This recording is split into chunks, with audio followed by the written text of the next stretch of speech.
Baik, Assalamualaikum warahmatullahi wabarakatuh.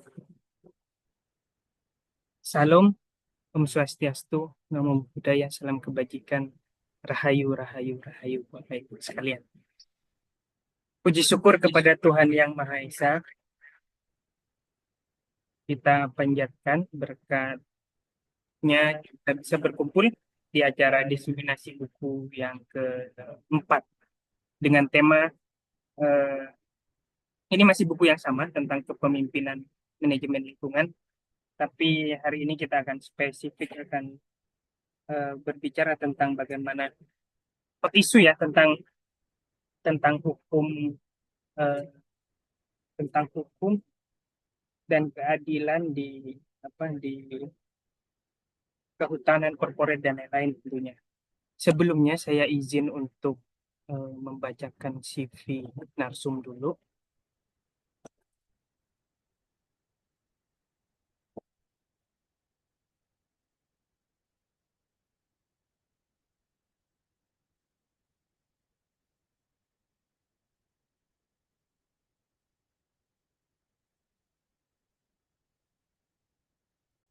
Ya, beliau Dr. Rudianti Dorothea Tobing, SHM eh, ini data personalnya. Sekarang beliau di Dikti Wilayah 11 Kalimantan, home base-nya di Sekolah Tinggi Ilmu Hukum Tambun Bungai Palangkaraya. Eh, Selanjutnya, CV dari bidang akademiknya nyaris eh, elitis ya, karena ini kampus-kampus beken saya rasa. Dari eh, Pajajaran, Fakultas Hukum, Hukum Keperdataan, terus S2-nya di Hukum Bisnis, sama di Pajajaran, karena tadi di CV awal dari Bandung. Terus eh, S3-nya juga nggak kalah mentereng saya rasa di UB Brawijaya Malang, Fakultas Hukum. Ada beberapa pendidikan non formal beliau, banyak sekali ya. Ini sekitar sekitar 45. Jadi saya rasa secara kompetensi nggak usah diragukan. Ada webinar internasional hak kelayaan internasional di Fakultas Hukum Universitas Darul Ulum Islamic Center 26 November 2024. Ada webinar internasionalnya juga di Fakultas Hukum Unisba, terus webinar nasional tentang UU Paten Universitas Trisakti Jakarta. Jadi Desember 2024 terbang-terbang ya. Nah, ini menarik ini. Di tengah kegalauan dosen-dosen yang tukinnya nggak turun, terus tentang guru besar yang apa eh, formatnya berganti-ganti, tapi ini kita melihat sosok yang kiprahnya banyak dan saya rasa ini penting untuk dunia akademisi. Terus secara pengalaman kerja juga nggak bisa diragukan, pernah di pengacara, terus di dunia akademik banyak sekali ya. Pernah di Surabaya di Fakultas Hukum Universitas Putra Bangsa Surabaya, terus STIH Tembung Bungai Palangkaraya, terus Fakultas Hukum Universitas Palangkaraya, Universitas FISIP Universitas Kristen Palangkaraya, terus Universitas PGRI Palangkaraya. Saya rasa ini secara tahun eh, apa ya, ada yang bersamaan, ada yang tidak ya. Terus Fakultas Ekonomi Universitas Palangkaraya. Di Palangkaraya luar biasa, banyak yang beliau tekuni saya rasa. Terus terakhir di Badan Pengawas Pemilihan Umum Bawaslu di komisioner yang posisinya 18 sampai 2023. Ah, yang saya salut dan saya apresiasi adalah Tridharmanya ya. Menulisnya luar biasa. Tinggal nunggu guru besar saya rasa ini. Bukunya banyak sekali, patennya banyak sekali, terus jurnalnya banyak sekali. Saya kalau searching di Google Scholar dan eh, beberapa di beberapa internet, saya dapat banyak sekali buku-bukunya dan banyak jurnal-jurnalnya sebelum saya moderatorin ya. Ini kalau saya baca saya rasa cukup panjang sekali. Bukunya sampai 18, terus artikel dan proceedingnya itu 31 artikel dalam surat kabar. Nah, ini menarik nih. Beberapa dosen juga penting untuk branding diri di surat kabar gitu. Karena juga ada yang mainstream susah ditembus. Makalah yang disampaikan dalam sosialisasi hak asasi manusia. Nah, ini penting juga bagaimana diseminasi setiap karya itu bisa membumi lah. Karena akademis itu sering dikritik terlalu melangit. Nah, diseminasi kayak gini dan beberapa yang dilakukan oleh beliau saya rasa penting. Narasumber, seminar, konferensi, bimbingan teknis, webinar, banyak sekali. Ya. Ini kan menandakan bahwa kompetensi beliau sangat bagus ya. Reviewer jurnal ini juga penting, beberapa jurnal. Nah, oke, beliau akan menyampaikan tentang penegakan hukum terhadap korporasi, pembakaran hutan dan lahan di Provinsi Kalimantan Tengah dalam perspektif keadilan. Ini saya rasa judul yang sangat bagus dan sudah dibukukan bagaimana Indonesia sebagai paru-paru dunia dan hutannya, hujan tropisnya sangat tinggi, biodiversitasnya sangat tinggi, tapi banyak isu-isu yang terancam saat ini. Saya rasa peran hukum sangat dipertanyakan dan keadilannya. Langsung saja kepada beliau, Ibu Dr. Rudianti, waktu dan tempat saya aturkan.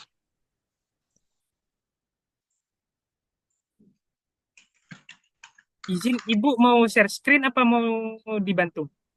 Mau share screen sendiri atau dibantu? Ya, saya share screen sendiri aja ya, Oke, biar baik. ya.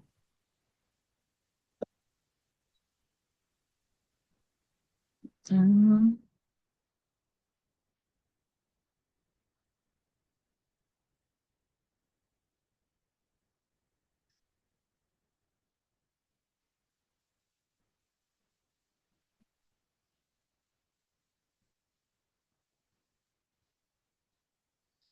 oke.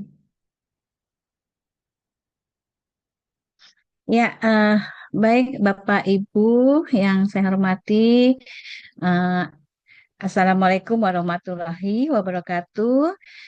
Selamat pagi, salam sejahtera untuk kita semua. Hmm, yang saya hormati Direktur Asosiasi Peneliti Studi Kalimantan dan juga jajarannya. Yang saya hormati Bapak Ibu peserta diskusi ya, diseminasi buku pada hari ini. Ya, puji syukur pada Tuhan, kita hari ini bisa bertemu di dalam diseminasi buku yang diselenggarakan tentunya oleh asosiasi yang luar biasa ya, APSK. Saya mengucapkan terima kasih atas kepercayaannya pada hari ini ya, untuk menjadi narasumber yang berbagi sedikit pengetahuan yang saya miliki yang semoga bermanfaat. Eh, Bapak Ibu yang saya hormati, saya akan mencoba untuk memaparkan mengenai penegakan hukum terhadap korporasi pembakar hutan dan lahan di Provinsi Kalimantan Tengah dalam perspektif keadilan. Mengapa saya mengambil tema ini? Karena sebetulnya merupakan kegelisahan hati saya ya, ketika melihat ada ketidakadilan di dalam penegakan hukum, khususnya terhadap korporasi eh, yang melakukan pembakaran hutan ya di Provinsi Kalimantan Tengah. Dan itu nampak ya nampak terlihat dari bagaimana penanganannya. Eh, Baik Bapak Ibu, mohon izin saya langsung memulai paparannya. Ya. Eh,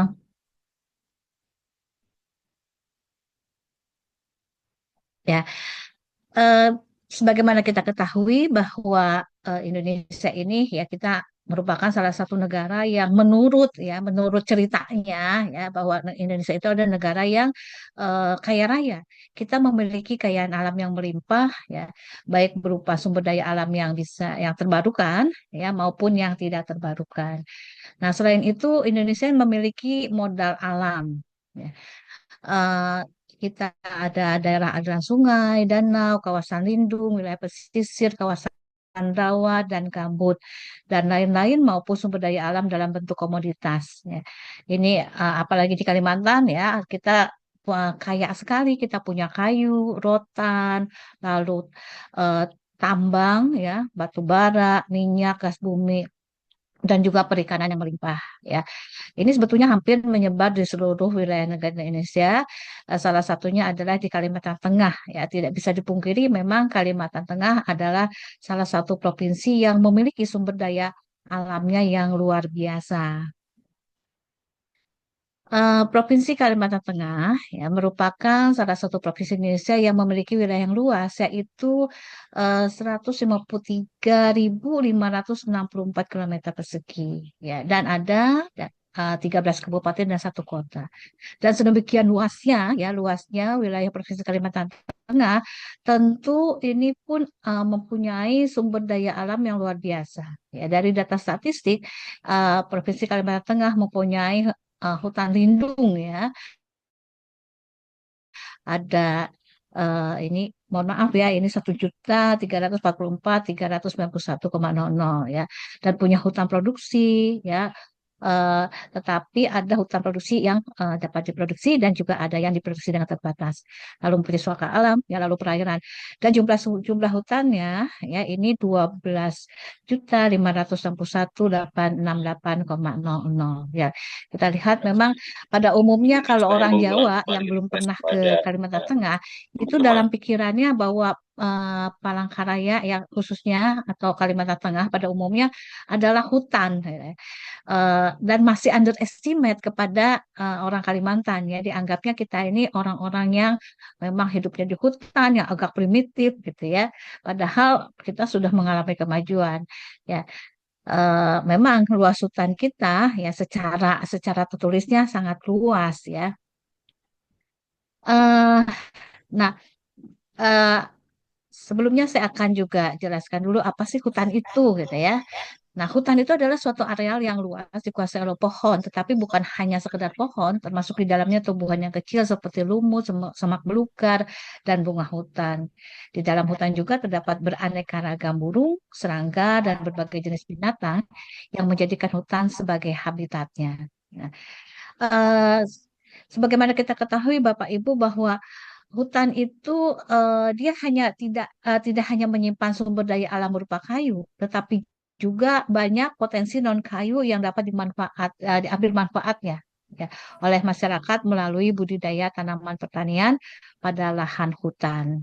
Nah, sebagai fungsi ekosistem, ini hutan sangat berperan dalam berbagai hal seperti penyedia sumber air, penghasil oksigen, tempat hidup berjuta flora dan fauna, dan peran penyeimbang lingkungan serta mencegah timbulnya pemanasan global. Dan selain itu juga hutan sebagai penyedia air bagi kehidupan hutan maupun di kawasan itu ya.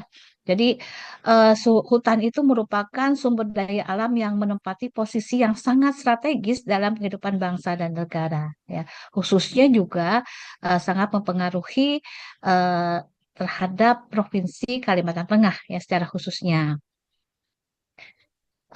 Nilai penting yang dimiliki hutan ini semakin bertambah dikarenakan hutan merupakan hajat hidup orang banyak dan dijadikan sebagai modal dasar dalam melaksanakan pembangunan nasional, baik ditinjau dari aspek ekonomi, sosial, budaya maupun ekologi guna meningkatkan kemakmuran rakyat. Ya. Nah, tentu ya hutan ini juga merupakan salah satu sumber daya alam yang sangat menunjang eh, apa terwujudnya kemakmuran rakyat. Sebagaimana yang kemakmuran rakyat ini merupakan suatu tujuan ya dari pemerintahan Indonesia.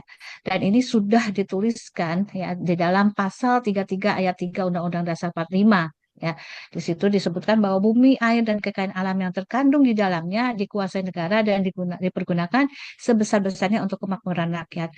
Nah, makna dari pasal 33 ayat 3 ini, Bapak Ibu, bukan berarti bahwa negara itu memiliki bumi, air, dan kekayaan alam yang terkandung di dalamnya. Tetapi ada kata dikuasai. Artinya dikuasai ini bukan dimiliki oleh negara, tetapi negara mempunyai tugas untuk mengatur bumi, air, dan kekayaan alam. Ya, kenapa perlu negara mengatur? Karena diharapkan dengan adanya pengaturan oleh negara yang tentunya yang bijak, yang berkeadilan, maka akan terwujud kemakmuran rakyat. Ya, tentu kemakmuran untuk seluruh rakyat, bukan untuk kemakmuran segelintir rakyat. Ya. Nah, Kalimantan Tengah ini merupakan daerah yang rawan terjadi kebakaran hutan dan lahan. Nah, hal itu disebabkan karena wilayah Kalimantan Tengah ini masih banyak hutan ya, banyak hutan. Nah, biasanya Bapak Ibu ya di Kalimantan Tengah ini kebakaran hutan dan lahan ini terjadi pada saat musim kemarau ya, dan musim kemarau ini diawali pada bulan Juli, Agustus, September ya, dan berakhir pada bulan Oktober. Nah, mengapa Kalimantan Tengah ini rawan dengan kebakaran hutan? Karena sebagian besar tanahnya ini berstruktur gambut ya. Jadi kalau kita lihat gambut ini memang sulit untuk untuk kalau terbakar ya, sulit sulit untuk di dimatikan ya gitu, karena gambut itu kalau sudah satu dia bisa menjalar kemana-mana, bahkan ke dalam gitu. Kelihatannya di atas tidak sudah mati, padahal di dalamnya masih ada gitu, masih ada apinya ya. Nah, ini yang kesulitan dipadamkan. Nah, beberapa tahun yang lalu di Kalimantan Tengah terjadi kebakaran hutan dan lahan yang mengakibatkan kabut asap yang luar biasa. Saya ingat itu tahun 2015 ya, kita mengalami kebakaran hutan dan lahan yang luar biasa ya, sampai kemudian eh, anak-anak diliburkan, anak sekolah diliburkan, kantor diliburkan karena memang kualitas udaranya sangat-sangat buruk ya. Apalagi kemudian penerbangan ditiadakan, lalu kita ketersediaan obat-obatan sangat terbatas. Eh, Ya, saya ingat waktu itu ketika saya masih jadi ketua komite di SDN 4 Menteng, itu berusaha mencari masker, mencari obat ya, sampai saya kemudian mencari ke Jakarta ya untuk membantu anak-anak sekolah yang memerlukan masker waktu itu. Nah, Keren. pada waktu itu ya hasil pantauan data satelit di Kalteng ini ada sekitar titiknya ya 662. Lalu kemudian eh, ya ini begitu banyaknya titik apinya ya gitu. Ini pengalaman di 2015. Nah, apakah setelah 2015 kemudian tidak ada lagi titik api gitu ya? Ternyata berdasarkan berita-berita yang ada ketika 2023 pun ada ada titik api, masih ada, tetapi tidak separah yang dulu ya. Nah, tidak separah yang dulu karena apa? Karena eh, ternyata karena memang juga faktornya faktor cuaca juga ya, tidak terjadi tidak terjadi eh, kemarau yang panjang ya, musim kemarau yang panjang. Kalau 2015 ya selain karena ada pembakaran ya, ada kebakaran juga karena dipengaruhi kemarau yang panjang.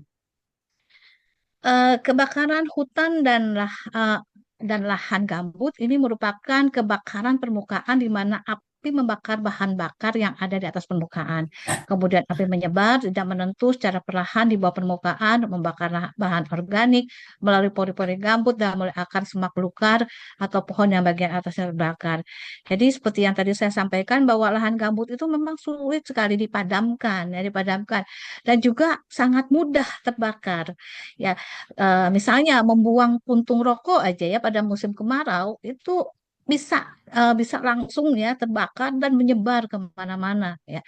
Kalau Bapak Ibu ingat pada waktu itu sampai ke Dari pinggir-pinggir jalan tadi juga tapi kita kebakarannya luar bukannya biasa. marah Ya. dia. Wah, Nah, nggak dalam perkembangannya ini api menjalar secara vertikal dan horizontal, membentuk kantong asap dengan pembakaran tidak menyala. Ya. Nah, sehingga hanya asap yang berwarna putih saja yang tampak di atas permukaan. Nah, mengingat peristiwa kebakaran terjadi di dalam tanah dan hanya asapnya saja yang muncul ke permukaan, maka kegiatan pemadaman akan mengalami banyak kesulitan. Ya, sepertinya tidak ada yang terbakar gitu ya, tetapi hanya kelihatan asap, hanya asap. Padahal di dalamnya itu terbakar dan asapnya inilah yang menimbulkan juga ya banyak masyarakat yang mengalami sakit ya, terutama sakit pernafasan ya. Nah, eh, di Kalteng ya, ini di Kalteng ini ya pada beberapa dekade ini terlihat bahwa terjadi suatu pembukaan ya perkebunan kelapa sawit ini yang cukup pesat. Ya, ada perkebunan apa besar kelapa sawit ya PBS, ada juga yang memang milik-milik masyarakat ya milik ini dan dan pada umumnya, ya, pengembangan untuk perkebunan sawit ini adalah mencakup areal yang cukup luas. Nah, metodenya pembukaan lahan ini dengan cara tebang habis dan pembakaran merupakan alternatif pembukaan lahan yang paling murah. Jadi mereka untuk melakukan suatu land clearing ya dia lebih murah kalau dibakar daripada dengan alat yang lain ya sehingga mereka cukup ya modal sedikit tapi sudah bisa membakar yang areal yang luas ya. Nah, tetapi metode ini seringkali berakibat kebakaran yang tidak hanya terbatas pada areal yang disiapkan untuk pengembangan tanaman industri atau perkebunan, artinya tidak hanya untuk terbakar di areal perkebunannya, tetapi bisa juga meluas ke hutan lindung, hutan produksi, dan lahan lainnya. Ya, dan ini memang dialami pada saat tahun 2015. Nah, mengingat jadinya seperti itu ya, ada suatu kebakaran ya di mana kalau kebakaran lahan ini kan ada istilahnya berbeda antara pembakaran dan kebakaran. Kalau kebakaran itu lebih berkonotasi ya tidak sengaja. Tetapi kalau pembakaran itu konotasinya itu adalah disengaja. Ya, mengapa disengaja, terutama di area perkebunan? Yaitu untuk pembukaan lahan yang baru, ya, adanya land clearing itu lebih murah biayanya. Atau juga bisa Pak diduga ya kenapa ada pembakaran, bukan kebakaran, pembakaran sebetulnya juga adalah karena terkait dengan asuransi. Ya, terkait dengan asuransi. Pada umumnya konsesi perkebunan itu diasuransikan. Nah, untuk mendapatkan klaim asuransi itu sangat ya dimungkinkan dilakukan suatu pembakaran secara sengaja. Nah, dengan adanya kerugian yang tentunya ya kerugian dirasakan oleh semua masyarakat terkait dengan pembakaran maupun kebakaran ya ini tentu diperlukan suatu aturan yang biasa kita sebut dengan hukum ya. Nah, hukum ini berperan sebagai pelindung kepentingan manusia agar kepentingan manusia terlindungi. Hukum harus dilaksanakan di mana pelaksana hukum dapat berjalan secara normal damai, tetapi dapat juga karena adanya pelanggaran hukum. Ya, jadi kalau yang Bapak Ibu yang mungkin belajar ilmu hukum, tentu mengetahui bahwa ya hukum itu dalam pelaksanaannya itu bisa secara normal, memang memang sudah yang seharusnya ya, secara sesuai dengan eh, yang seharusnya bisa juga karena ada pelanggaran hukum ya di antaranya adanya yang tadi ya pembakaran hutan dan lahan. Nah, oleh karena itu eh, harus ditegakkan hukum itu harus ditegakkan. Nah, melalui penegakan hukum inilah hukum menjadi suatu kenyataan, bukan hanya merupakan kata-kata yang mati yang tidak bisa diaplikasikan dalam kehidupan. Nah, pengaturan mengenai tindak pidana kebakaran hutan ya diatur sebetulnya sudah banyak Bapak Ibu aturannya. Ya, aturannya ada di beberapa undang-undang ya, di dalam kitab undang-undang hukum perdata juga ada. Kemudian ada undang-undang. Jadi sebetulnya dari sisi substansinya, dari aturannya sudah ada. Nah, salah satunya adalah di dalam KUH Perdata. Ya, KUH Perdata ini mengatur tindak pidana pembakaran hutan dan lahan yang dilakukan secara sengaja maupun yang dilakukan karena kealpaan atau kelalaian. Jadi terhadap pembakaran maupun kebakaran. Ya, nah ancamannya pun sudah ada ya diatur di dalam pasal 188 ya mengenai larangannya di dalam pasal 187. Ya. Pasal 187 KUH pidana ini berbunyi sebagai berikut. Barang siapa dengan sengaja menimbulkan kebakaran, ledakan atau banjir ya diancam dengan pidana penjara paling lama 12 tahun jika karenanya timbul bahaya umum bagi barang. Lalu dipidana penjara paling lama 15 tahun jika karenanya timbul bahaya bagi nyawa orang lain. Lalu pidana penjara seumur hidup ya atau sama waktu tertentu paling lama 20 tahun jika karenanya timbul bahaya baginya orang lain dan mengakibatkan matinya orang. Nah, kalau kita lihat di KUH pidana, ini ancamannya ya sungguh luar biasa ya. Ini pidana penjara paling lama 12 tahun, lalu ada yang 15 tahun, bahkan kemudian ada pidana penjara seumur hidup. Cuma ini kan tulisannya paling lama gitu. Jadi tidak itu maksimalnya, tapi tidak diatur tentang minimalnya ya. Sehingga nanti hukumannya itu ya tergantung kepada pertimbangan majelis hakim baik berdasarkan bukti-bukti yang ada maupun berdasarkan fakta-fakta di persidangan. Nah, kemudian, ya tindak pidana pembakaran hutan dan lahan ini tidak hanya diatur dalam pasal 187 KUH pidana, tetapi juga diatur di dalam pasal 188 KUH pidana. Ya, ini terkait dengan kealpaan, kelalaian. Kalau 187 tadi karena kesengajaan, kalau 188 karena kelalaian. Ya. Nah, dikatakan bahwa barang siapa karena kealpaannya menyebabkan kebakaran, ledakan, atau banjir, diancam pidana penjara paling lama 5 tahun atau kurungan paling lama 1 tahun atau denda paling banyak Rp300. Jika karenanya timbul bahaya umum bagi barang, jika karenanya timbul bahaya baginya orang lain, atau jika karena mengakibatkan matinya orang. Nah, selain di dalam KUH pidana, ya, mengenai aturan mengenai pembakaran hutan dan lahan, ini diatur juga di dalam Undang-Undang Nomor 32 Tahun 2009 tentang perlindungan dan pengelolaan lingkungan hidup. Di dalam pasal 69 ayat 1 dikatakan bahwa setiap orang dilarang melakukan pembukaan lahan dengan cara membakar. Jadi kalau cara membakar kan ini ada suatu kesengajaan ya ataupun juga memang kelalaian. Nah, di dalam pasal 108 ya Undang-Undang Perlindungan dan Pengelolaan Lingkungan Hidup disebutkan setiap orang yang melakukan pembakaran lahan sebagaimana dimaksud dalam pasal 69 ayat 1 huruf H dipidana dengan pidana penjara paling singkat 3 tahun dan paling lama 10 tahun dan denda paling sedikit Rp3 miliar dan paling banyak Rp10 miliar.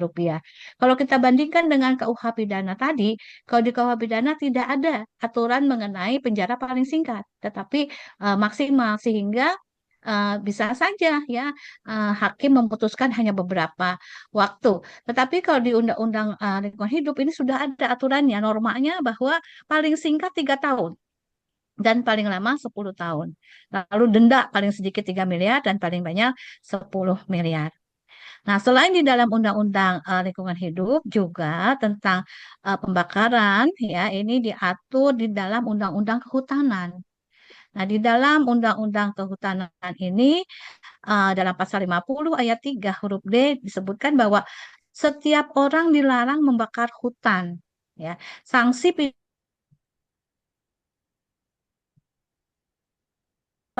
itu di dalam pasal 78 ayat 2 dan 3.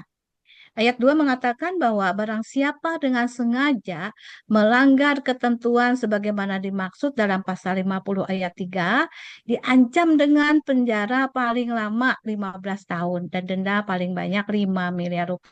Ini lebih lebih ringan daripada tadi di Undang-Undang Lingkungan Hidup ya.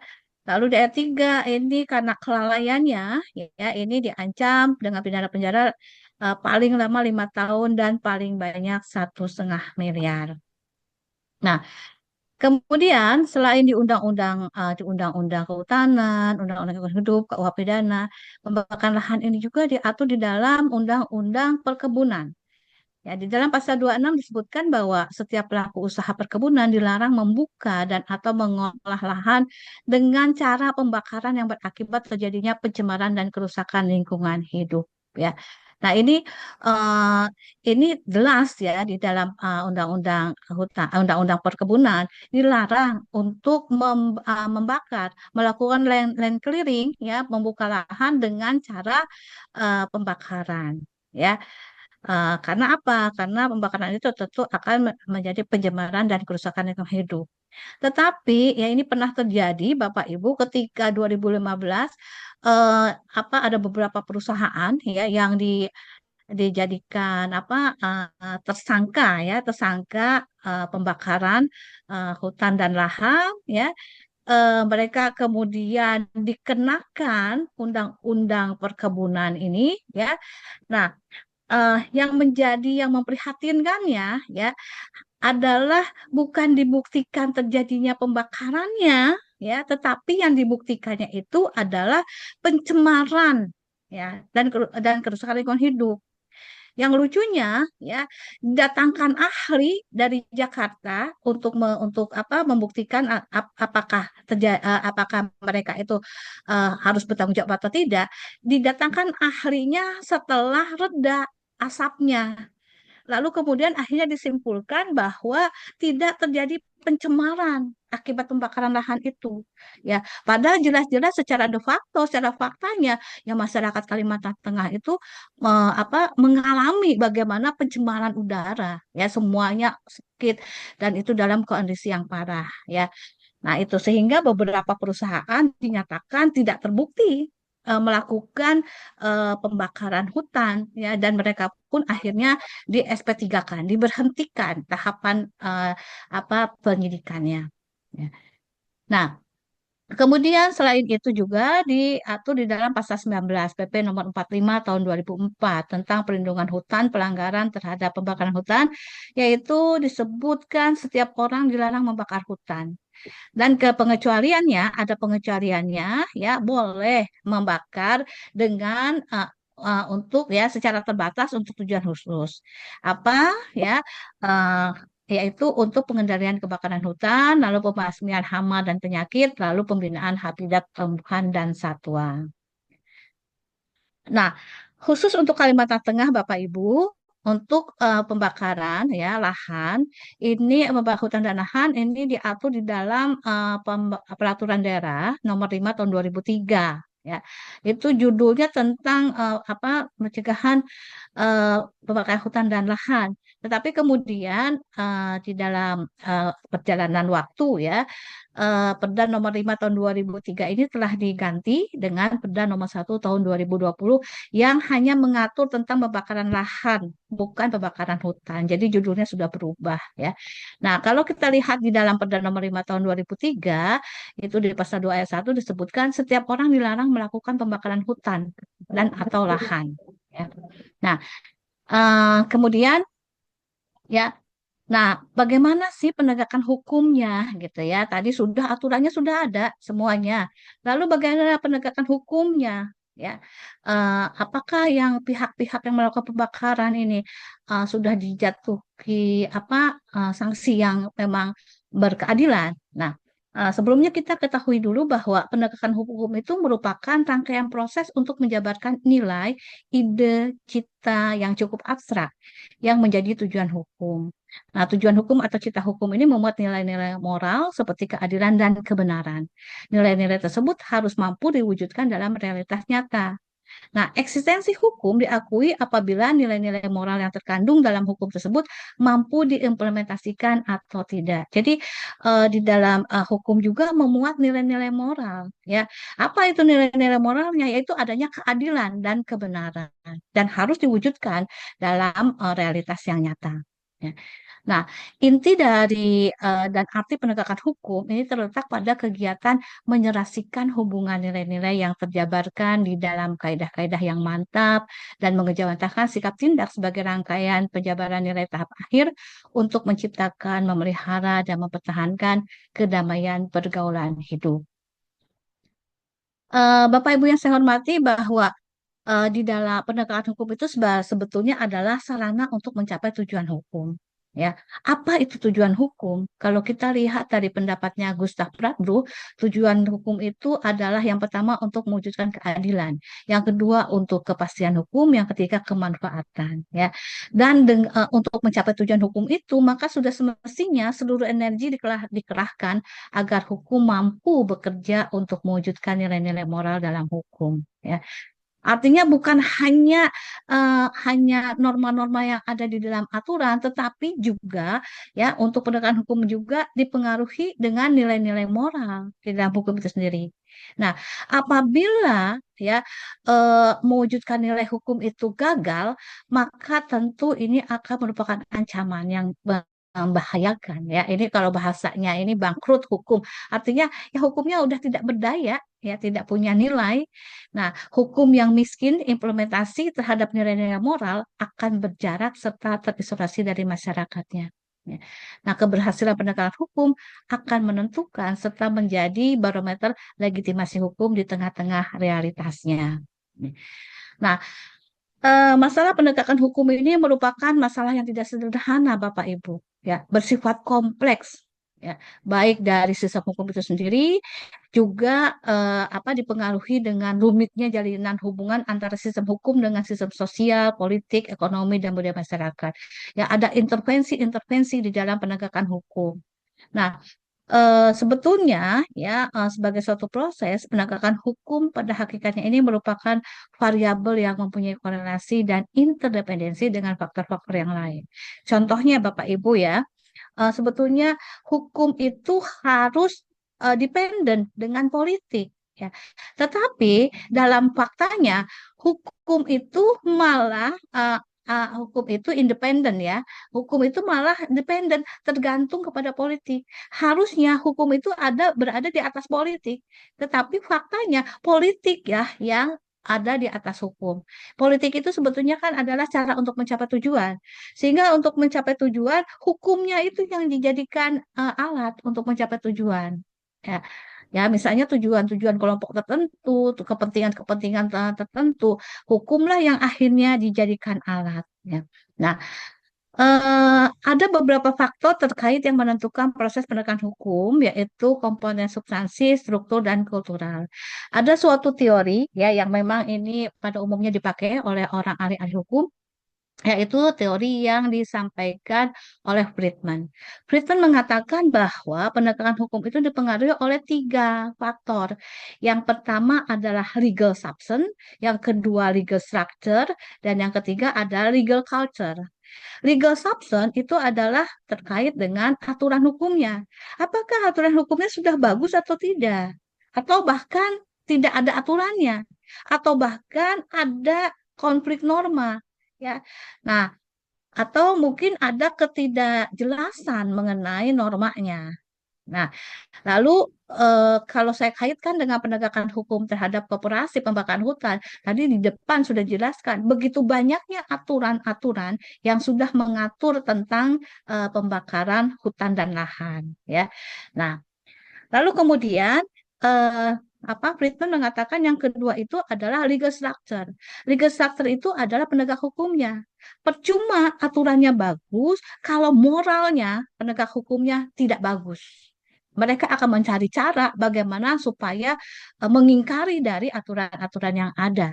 Ya, jadi penegak hukum sangat berpengaruh terhadap penegakan hukum.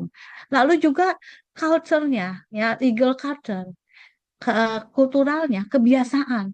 Nah, ini juga sangat mempengaruhi penegakan hukumnya. Kalau masyarakatnya ya tidak taat hukum, terbiasa melakukan pembakaran ya eh, apa pembakaran lalu tanpa terkendali gitu ya. Nah, itu juga sangat mempengaruhi penegakan hukum. Atau misalnya juga kebiasaan perkebunan untuk membuka ya land clearing dengan cara membakar ini juga adalah suatu kebiasaan yang sangat berpengaruh terhadap penegakan hukum. Sacipto Raharjo mengatakan bahwa unsur-unsur yang mempengaruhi penegakan hukum itu adalah undang-undang, ya tadi aturannya sama dengan legal substance, lalu aparat penegak hukum, legal structure, lalu ditambahkan oleh Sacipto bahwa sarana dan prasarana pun sangat mempengaruhi ya dalam penegakan hukum dan juga masyarakat. Masyarakatnya harus berpartisipasi ya dalam penegakan hukum. Jangan malah masyarakatnya mendiamkan terjadinya suatu pelanggaran hukum dan tentu terpengaruhi juga dengan budaya ya. Jadi Satyendra Harjo mengatakan bahwa untuk penegakan hukum ini tidak akan dapat berjalan dengan baik jika masyarakat tidak mendukung. Partisipasi masyarakat sangat dibutuhkan ya. Partisipasi itu dapat dilakukan dengan aktif untuk mematuhi hukum dan juga jika ada pelanggaran hukum dapat melaporkan kepada yang berwenang. Ya kalau ada larangan membakar ya jangan membakar gitu ya. Itu salah satu partisipasi. Kalau melihat ada pembakaran oleh perkebunan ataupun pihak lain ya dilaporkan kepada yang berwenang. Nah, negara Indonesia ya ini merupakan negara hukum Bapak Ibu ya. Kita sudah tentu pada tahu ya di dalam pasal 1 ayat 3 UUD 45 amandemen ketiga yang bercita-cita keadilan sosial mengatakan bahwa negara Indonesia adalah negara hukum ya. Oleh karena itu, keadilan itu merupakan nilai kebajikan yang paling utama dalam kehidupan manusia.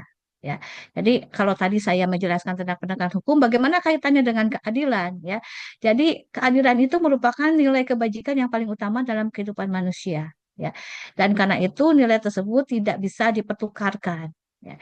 Di sini Dennis Lyot mengatakan bahwa the law without justice is mockery, if not a contradiction. Jadi hukum tanpa keadilan itu ya hanya percuma saja. Ya, jadi tidak dapat disangkal bahwa sampai sekarang semua manusia itu selalu mendapatkan keadilan. Nah, kata keadilan ini berasal dari kata ad yang dalam bahasa Arab ya dan dalam bahasa Inggris disebut dengan justice yang memiliki persamaan arti dengan justisia dalam bahasa Latin. Nah, kata justice dalam bahasa Inggris ini berasal dari kata just atau justus dalam bahasa Latin yang berarti jujur, benar atau benar menurut hukum. Ya, juga bisa diartikan sebagai patut, juga pantas atau layak. Ya, jadi di dalam keadilan itu tentu harus ada kejujuran, ada yang harus ada kebenaran, harus ada memperhatikan kepatutan, ya, dan juga kepantasan atau kelayakan. Tadi sudah saya ya ini sudah saya sentil sedikit ya di pada saat awal tadi Gustav Plato itu menyatakan bahwa dalam menegakkan hukum ada tiga unsur yang harus diperhatikan yaitu kepastian hukum ya rechtszekerheid lalu kemanfaatan Swiftmastigheid dan keadilan gerechtigheid ya jadi ada tiga dari apa tujuan hukumnya ya dan ini harus dicapai dalam penegakan hukum. Nah, dalam penegakan hukum terhadap korporat pembakar hutan dan lahan ini tentu tidak terlepas dari kepastian hukum, kemanfaatan dan keadilan. Nah, ketiga unsur tersebut dikatakan sebagai penopang cita hukum. Ya, cita hukum ini akan membimbing manusia dalam kehidupan berhukum. Nah, ketiga nilai tersebut tidak selalu berada dalam hubungan yang harmonis satu lain sama lain, melainkan berhadapan, bertentangan, ya adanya suatu ketegangan, spanning for healthness satu sama lain. Maksudnya begini Bapak Ibu, memang tujuan hukum itu tiga ya, untuk kepastian hukum, kemanfaatan dan keadilan. Tetapi ketiganya itu tidak bisa berjalan bersamaan. Ha- Harus ada salah satu yang di apa eh di apa dikalahkan, dikorbankan. Mau kepastian hukumnya kah atau kemanfaatannya atau keadilannya ya. Dalam praktek ya, dalam penegakan hukum ada kalanya demi kepastian hukum maka keadilan yang dikorbankan. Atau demi kemanfaatan maka kepastian hukumnya yang dikorbankan. Nah, di dalam penegakan hukum terhadap korporasi pembakar hutan dan lahan ya, ini semestinya menurut saya ya harus dikedepankan keadilan. Keadilan apa? Ya bagi masyarakat yang mendapatkan dampak dari pembakaran itu. Ya, bukan hanya untuk kepastian hukum. Contohnya ya. Eh, apa dalam praktek beberapa tahun yang lalu ketika ada korporasi yang membakar hutan, kemudian bukan dipakai pasal 69 ayat 1 Undang-Undang Lingkungan mengenai larangan pembakaran hutan, ya, atau Undang-Undang Kehutanan tentang pembakaran hutan, tetapi yang dipakai itu adalah tentang pencemaran udara. Kalau tidak salah itu pasal 100 berapa? 110 ya, gitu. Jadi bukan faktanya pembakarannya, tapi eh, pencemar udaranya. Dan anehnya juga ketika didatangkan ahli tentang pencemaran, ya ahlinya datang ketika sudah selesai kabut asapnya, dan akhirnya disimpulkan bahwa tidak terjadi, ya, pelanggaran hukum, sehingga korporasinya dibebaskan. Sehingga menurut saya pribadi ini menjadi tidak adil, ya, tidak adil. Tapi berdalih demi kepastian hukum katanya. Nah, inilah yang ada suatu kontradiktif, ya, antara suatu keadilan dengan kepastian hukum. Ya, ini memang teori Gustav Prabuk mengatakan bahwa memang tidak bisa berjalan bersamaan antara kepastian hukum, kemanfaatan, dan keadilan. Ya. Nah, masalah penegakan hukum pada dasarnya merupakan kesenjangan antara hukum secara normatif atau dasolen dan hukum secara sosiologis atau dasein, atau kesenjangan antara perilaku hukum masyarakat yang seharusnya dengan perilaku masyarakat yang senyatanya. Ya. Nah, Roscoe pun mengatakan bahwa penegakan hukum itu adalah perbedaan antara law on books dan law in action. Nah, dalam proses reformasi, penegakan hukum ini menjadi agenda utama, namun kenyataannya penegakan hukum sampai saat ini masih lemah. Ya. Mengapa? Mengapa masih lemah? Menurut Kutsavia Dimyati, ya, bahwa kelemahan dari penegakan hukum itu yang pertama karena hukum dipahami secara sempit yang pada gilirannya cenderung formalistik, lambat, dan kekurangan kapasitas untuk beradaptasi dan mengantisipasi perkembangan aspek kehidupan masyarakat yang kompleks dan agresif. Lalu yang kedua, proses penerapan hukum yang menganut paham hukum positif telah mengesampingkan rasa keadilan masyarakat. Ini menurut ini ya, Bu Safia, saya coba kutip ya. Walaupun kemudian masih ada ya mengapa faktor-faktor lain yang mengakibatkan lemahnya penegakan hukum, ya. Kelemahan penegakan hukum ini juga terlihat dalam kasus-kasus pembakaran hutan dan lahan, ya. Nah, tadi sudah saya katakan bahwa pembakaran dengan kebakaran itu suatu hal yang berbeda, ya. Pembakaran itu adalah tindakan sengaja membakar sesuatu dengan maksud tertentu. Kalau judul saya kan, karena memang saya lebih menitik beratkan kepada tindakan yang sengaja membakar, ya, berbeda dengan kebakaran. Kalau kebakaran ini adalah terbakarnya sesuatu yang menimbulkan bahaya atau mendatangkan bencana, ya. Nah, kebakaran dapat terjadi akibat pembakaran yang tidak dikendalikan karena proses spontan alami atau karena kelalaian manusia, ya. Nah, eh ini jadi kebakaran itu bisa karena adalah suatu bagian dari pembakaran, ya. Di dalam pembakaran itu ada kelalaian, ya. Kelalaian itu mungkin karena lupa, tidak tahu atau lengah sehingga membuat tindakan keliru dan tidak sengaja. Nah, pembakaran yang menimbulkan kebakaran tidak dapat disebut kelalaian karena berkenaan dengan penggunaan api yang tidak dikendalikan. Peristiwa semacam ini ditimbulkan oleh kesengajaan yang tidak mempedulikan syarat-syarat penerapkan teknologi api. Jadi kalau memang dibakar tetapi masih dalam bawah kendali, ya, dan tidak menimbulkan kerugian kepada masyarakat, ya ini sebetulnya eh, masih bisa dipahami, ya. Karena memang kalau kita lihat di dalam Perda 1 2020 bahwa boleh, ya, dilakukan pembakaran dengan batas-batas tertentu, ya. Nah, lanjut ya. Nah, eh ini saya coba kutip waktu berita 2015, ya. Waktu itu Ketua Walhi Ari Rompas mengatakan bahwa Kalteng ini memiliki lahan gambut paling luas, yaitu 3,1 juta hektar. Sudah habis untuk investasi perkebunan sawit. Nah, kesalahan pemerintah yakni pembangunan lahan gambut juta hektar zaman Soeharto dan membuka gambut yang menjadi titik api. Nah, gambut itu merupakan ekosistem basah yang ketika kering mudah terbakar. Nah, kebanyakannya kebakaran ini terjadi di konsesi, namun upaya penegakan hukum masih kurang. Nah, menurut Ari Rompas tahun 2015 ada 17.676 titik api di Kalteng. Lalu ada 30 perusahaan disidik, 10 disegel, tetapi belum jelas tindak lanjut seperti apa. Dan ternyata sampai saat ini juga kita tidak jelas bagaimana hasilnya ya, dan banyak yang di SP3-kan. Ya, ini contohnya ya. Jadi pada tahun 2015 ini ada 78 kasus dan diselesaikan 68 kasus. Ada 5 perusahaan yang ditangani oleh Polda Kalteng, ya, 2 perusahaan yaitu PT Makmur Bersama Asia dan PT Antang Sawit Usada sudah tahap 2. Satu perusahaan lagi kemungkinan besar kasusnya diberhentikan yaitu PT Globalindo Alam Perkasa yang beroperasi di Kecamatan Kota Besi, Kota Waringin Timur. Ya. Saya masih ingat saya dulu agak emosi jiwa ketika ada salah satu hakim yang mengatakan bahwa ya kebakaran hutan itu kan bukan karena salah salah perusahaannya, tetapi karena faktornya, faktor gambutnya, eh, faktor cuacanya ya karena musim kemarau. Ini ya saya sampai geleng kepala mendengarkan apa yang disampaikan oleh salah satu penegak hukum seperti itu. Kok tidak ada rasa empatinya terhadap rakyat yang menderita karena pembakaran hutan dan lahan itu. Ya. Nah, 2 perusahaan, PT Persada Aero Agro Kencana dan PT Karya Mujur Sejahtera masih ditangani Polres Katengan. Satu perusahaan dipastikan tidak akan berlanjut ke pengadilan.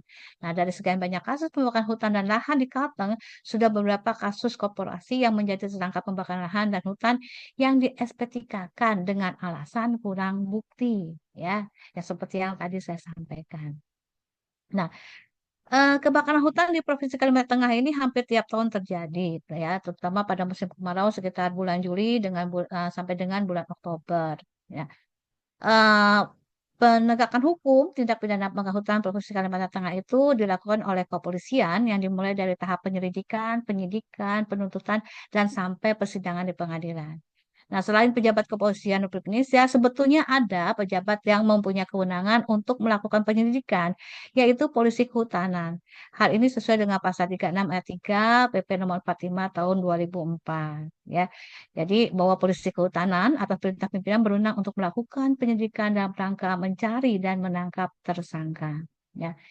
Nah, tindak pidana pembakaran hutan dan lahan ini ya jadi dapat dilakukan oleh PPNS ya penyidik pegawai negeri sipil ya dan dia melakukan tindakan yang sama dengan kepolisian dalam hal penyidikannya ya.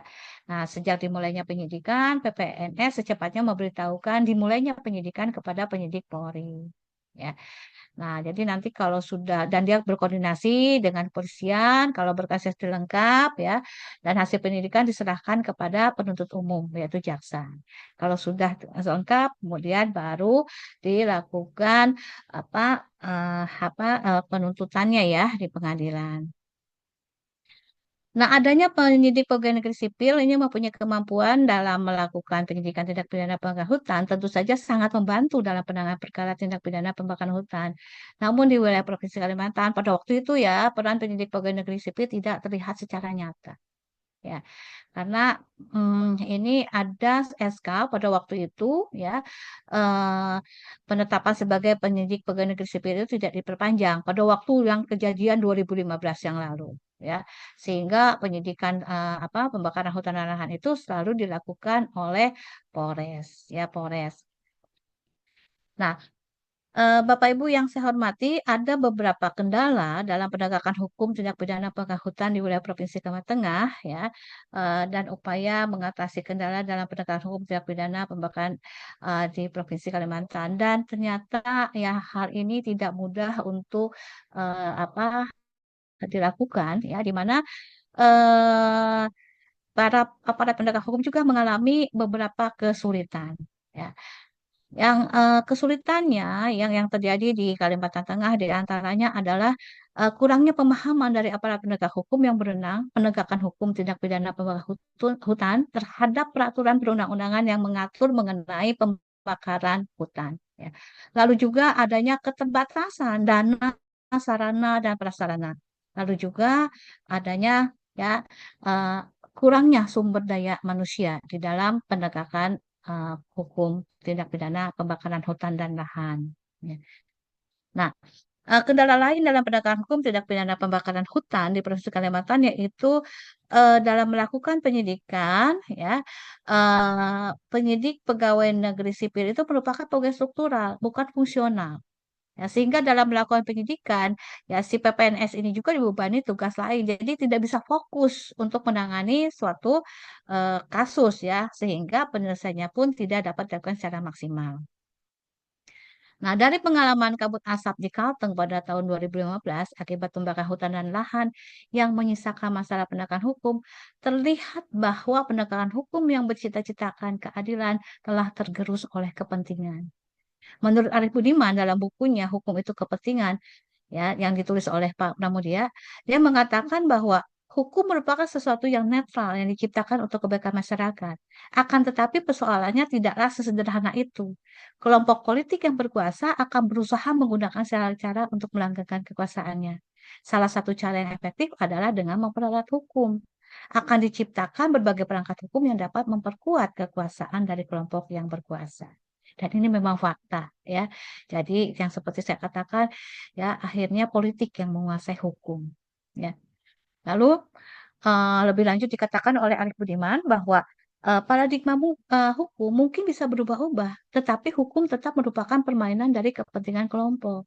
Misalnya di zaman Orde Baru, hukum diharuskan mengabdi pada pembangunan. Dalam kenyataannya, kita melihat bahwa pembangunan itu dilaksanakan hanya untuk menguntungkan beberapa orang saja atau kepentingan kelompok tertentu. Ya, sedangkan di masa reformasi sekarang, di mana sistem politik sudah lebih demokratis, paradigma hukum dasarkan pada hukum untuk kepentingan masyarakat, tapi dalam kenyataannya, ya, hukum terutama dimanfaatkan untuk kepentingan-kepentingan kelompok yang punya akses pada kekuasaan, baik kelompok-kelompok politik maupun kelompok-kelompok yang mempunyai kepentingan ekonomi. Di antaranya, ya, para korporasi ini. Ya. Nah, kelompok yang memanfaatkan hukum jumlahnya lebih banyak jika dibandingkan di zaman Orde Baru. Nah, lalu Sri Rejeki Hartono ini mempertanyakan, mengapa hukum menjadi sangat tidak fungsional sebagai mestinya? Jawabannya tentu saja bukan terletak pada hukum itu sendiri, tetapi juga pada manusianya. Ia berasal dari kelompok penentu kebijakan yang buat undang-undang, atau ia yang dari kelompok masyarakat penegak hukum, ataupun mereka yang berada di kelompok masyarakat yang menjadi sasaran hukumnya. Yang tadi, ya, apa, legal substance-nya, legal structure-nya, maupun masyarakatnya, terutama terkait dengan budayanya. Ya, nah, Sedikit Hartono mengatakan dengan tegas, seharusnya, ya, jangan menjadi pecundang bagi siapapun kalau tidak mau disebut sebagai pengkhianat keadilan terhadap manusia dan kemanusiaan. Ya. Artinya bahwa sebetulnya hukum itu untuk manusia, bukan manusia untuk hukum. Nah, apabila hukum itu untuk manusia, tentu akan memperhatikan kepentingan manusia. Dan kepentingan manusia ini tentunya adalah sebagai salah satunya adalah mewujudkan keadilan, ya, keadilan yang tentu merupakan dambaan dari semua manusia atau masyarakat, ya. Nah, penegakan hukum terhadap kebakaran hutan dalam Provinsi Kalimantan Tengah, ya, ini kesimpulannya, ya, belum dapat dilakukan secara maksimal, terutama bagi korporasi perkebunan besar sawit yang telah melakukan pembakaran secara sengaja untuk kepentingan bisnis perusahaan. Masih banyaknya korporasi yang tidak dilakukan proses lebih lanjut oleh penyidik dengan alasan kurang bukti. Nah, di sisi lain, penegakan hukum terlihat lemah yang diakibatkan beberapa kendala, yaitu kurangnya pemahaman dari aparat penegak hukum yang berenang, penegakan hukum tindak pidana pembakaran hutan terhadap peraturan perundang-undangan yang mengatur mengenai pembakaran hutan, lalu juga keterbatasan dana, sarana, dan prasarana, dan juga sumber daya manusia. Ya. Demikian Bapak Ibu, ya, kesimpulannya juga yang selanjutnya, ya, bahwa eh, dalam penegakan hukum itu, ya, selain kendala yang tadi disampaikan, yaitu ada suatu kendala khususnya mengenai PPNS, ya, PPNS. Oleh karena itu apa, dalam penyidikannya itu, ya, PPNS itu bukan sebagai jabatan fungsional tapi sebagai jabatan struktural. Karenanya dalam mengatasi suatu kasus ini dia tidak bisa menyelesaikannya secara maksimal. Ya. Eh, nah, lemahnya penegakan hukum terhadap korporasi pelaku pembakaran hutan dan lahan di Provinsi Kalimantan Tengah disebabkan oleh karena hukum dipahami secara sempit yang pada gilirannya cenderung formalistik, lambat dan kekurangan kapasitas untuk beradaptasi dan mengantisipasi perkembangan aspek kehidupan masyarakat yang kompleks dan agresif. Penegakan hukum dilakukan dengan proses penerapan hukum yang menganut paham hukum positif telah mengesampingkan rasa keadilan masyarakat. Ya. Nah, demikian Bapak Ibu yang bisa saya sampaikan ya di akhir kata saya menyampaikan bahwa penegakan hukum disebabkan karena hilangnya esensi kejujuran, ketulusan dan etika moral di dalamnya sehingga menimbulkan ketidakadilan. Ya, hukum itu sejatinya adalah keadilan. Semestinya ya bagaimana mewujudkan suatu keadilan para pemangku kepentingan eh, diharapkan dapat mengabdi pada negeri ini dengan kebeningan hati dan ikhlas yang sempurna ya. Baik Bapak Ibu, demikian yang bisa saya sampaikan ya. Mudah-mudahan nanti kita bisa membahasnya lebih lanjut di dalam diskusi. Terima kasih ya atas perhatiannya dan mohon maaf apabila ada hal-hal yang kurang berkenan. Uh, Wassalamualaikum warahmatullahi wabarakatuh. Selanjutnya saya serahkan kembali kepada moderator Bapak Dr. Naufal. Terima kasih. Sama-sama Ibu. Baik, saya rasa penjelasannya sangat komprehensif dan juga holistik ya. Eh, Begitu kompleksnya eh, tentang hukum ini. Oke, Bapak Ibu silahkan kita ada sesi tanya jawab. Pak Ahmad Adi Fitriadi. Silakan Bapak. Baik, selamat pagi menjelang siang ya. Ini suara saya terdengar apa tidak? Terdengar aman. Dengar, Oh ya, Pak. terdengar ya. Oke, perkenalkan nama saya Adi, saya dari Bandung ya. Walaupun saya bekerja di Jogja dan juga ini kebetulan saya juga adalah alumni dari kampus yang sama dengan Ibu dulu waktu kuliah gitu. Oh, iya. Ya, dari dari Bandung Pak sama-sama Adi. Bandung lah gitu ya. Walaupun ini, nah itu apa? Kebetulan juga saya memang concernnya juga salah satunya dengan di hukum lingkungan ya Bu ya. Itu karena memang dari zaman saya masih skripsi mau sampai tesis pun juga memang ada sangkut pautnya dengan isu hukum lingkungan seperti itu Bu. Oh ya ini mungkin saya juga minta tanggapan dari Ibu aja sih paling ya terkait dengan penjelasan masalah tentang kebakaran hutan ya. Nah di sini juga saya pikir bahwasannya memang saya sepakat dengan Ibu bahwasannya memang kebakaran dan pembakaran ini adalah dua istilah yang sebenarnya maknanya sangat beda ya. Kan sejauh ini selama saya bahkan masih zaman masih kuliah itu dulu apa ya, ya itu namanya kebakaran hutan gitu disebutnya seperti itulah. Padahal Iya, ternyata tidak serta-merta bahwa itu adalah kebakaran hutan. Ya memang ya pasti ya terjadi kebakaran jelas ya, tapi apakah kebakaran itu datangnya karena memang dia ya udah dari sana udah kebakaran aja gitu ya karena alam gitu, ataukah iya, memang sebetulnya karena pembakaran. Nah ini yang perlu emang ditelusuri gitu. Yang jadi permasalahan adalah bahwa eh, mungkin dari pembuktian ya, maksudnya pembuktian terkait adanya pembakarannya itu yang agak sulit gitu dan seringkali memang yang saya perhatikan juga dalam penerapan apa ya penegakan hukum gitu itu apa ya dari pihak pengusaha itu selalu mengklaim bahwasannya oh enggak kita melakukan pembakaran ini tujuannya legal loh karena kita menjalankan usaha ini legal gitu dan ini tidak dianggap sebagai perbuatan melawan hukum gitu Bu. Nah, hmm, saya selalu menemukan argumentasi dari mereka itu seperti itu gitu. hmm, Padahal kan sebetulnya jelas ya aturan hukum yang menyebutkan bahwasannya pembakaran hutan itu adalah bentuk dari tindak pidana gitu.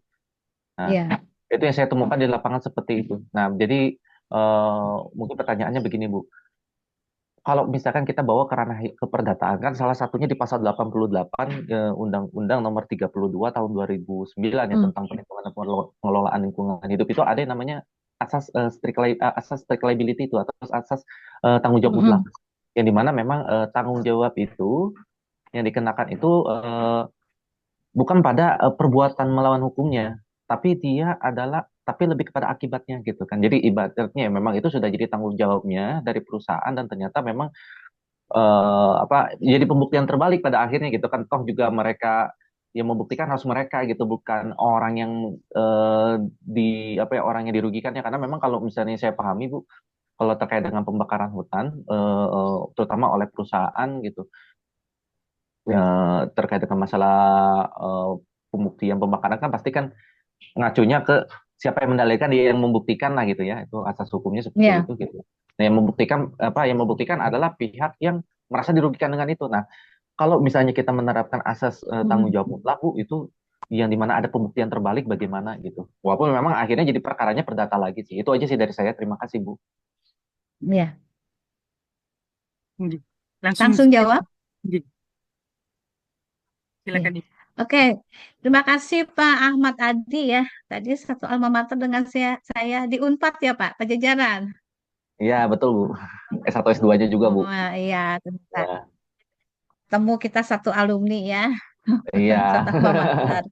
iya, Ya, tadi yang saya dengar ya dari Pak Ahmad Adi, ya sebetulnya itu juga merupakan jujur ya kegelisahan jiwa saya juga ya.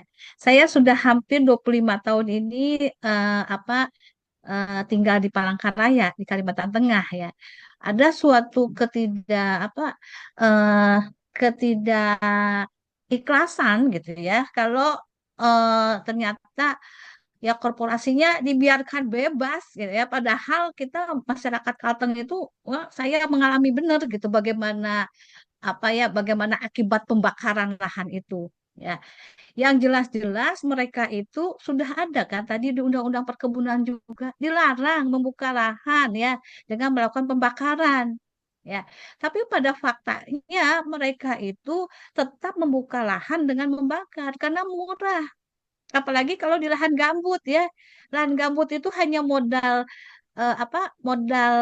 obat nyamuk ya. Obat nyamuk yang dibakar. Ya, obat nyamuk bakar simpen aja situ. Udah langsung terbakar kok semuanya daripada menebang pohon ya gitu membuka lahan itu lebih mahal biayanya. Nah, eh, memang ya mungkin kita ya orang hukum pernah mendengar bahwa hukum itu tumpul ke atas, tajam ke bawah. Ya, nah ini dalam praktek seperti itu selalu alasannya kurang alat bukti, kurang alat bukti. Tetapi kalau masyarakat yang umum melakukan pembakaran, ya, ini kok selalu ada alat buktinya, gitu. Ya, ini salah satu contohnya. Ini kebetulan ya ada mahasiswa saya yang sedang melakukan penelitian tentang pembakaran lahan ya. Ini ada kasus yang baru ya, kasus ada putusan pengadilan ya, putusan pengadilan eh, di mana ya orang ini pada tanggal 24 September 2023 dia itu membakar lahan ya, lahan di pekarangannya. Tetapi kemudian karena kelalaiannya akhirnya nyebar kan, nyebar ya. Dan akhirnya dia diputus oleh pengadilan ya, diputus oleh pengadilan. Dia dihukum ya, dihukum eh ini 9 bulan hukuman ya dengan memakai pasal 187 ayat 1 KUH pidana. Makanya, tapi kenapa kok untuk perusahaan atau korporasi kok selalu katanya kurang alat bukti? Setelah waktu itu saya coba ya, saya coba korek ke salah satu polisinya, kenapa kurang alat buktinya? Pakai pasal yang mana? Taunya pakai pasalnya tentang pencemaran. Ya, nah, masyarakat kan kada paham, nggak paham juga tentang pencemaran gimana membuktikannya. Ya, kan? Nah, itu. Nah, lalu tadi bagaimana nih kalau dari sisi pendatanya? Ya, sebetulnya kita me- bisa ya mengajukan melalui perdata yaitu dengan mengajukan gugatan class action. Ya, mungkin pernah dengar ya. Jadi gugatan class action itu adalah gugatan perdata yang diajukan oleh oleh satu atau lebih ya orang untuk mewakili sekelompok orang yang memiliki kepentingan hukum yang sama.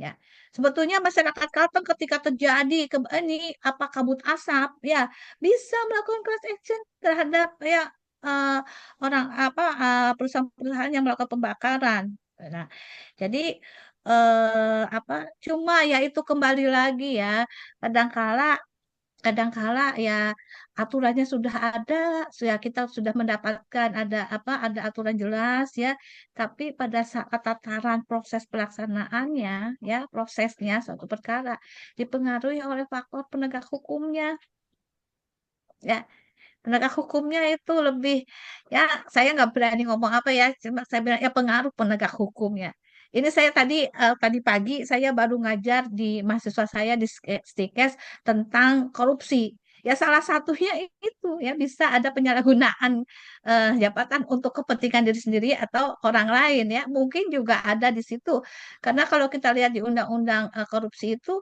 ada 7 jenis ke korupsi ya. Salah satunya itu adalah suap, kan penyalahgunaan jabatannya itu. Ya, memang tidak bisa kita pungkiri dalam praktek seperti itu. Ya, itu masih lemah.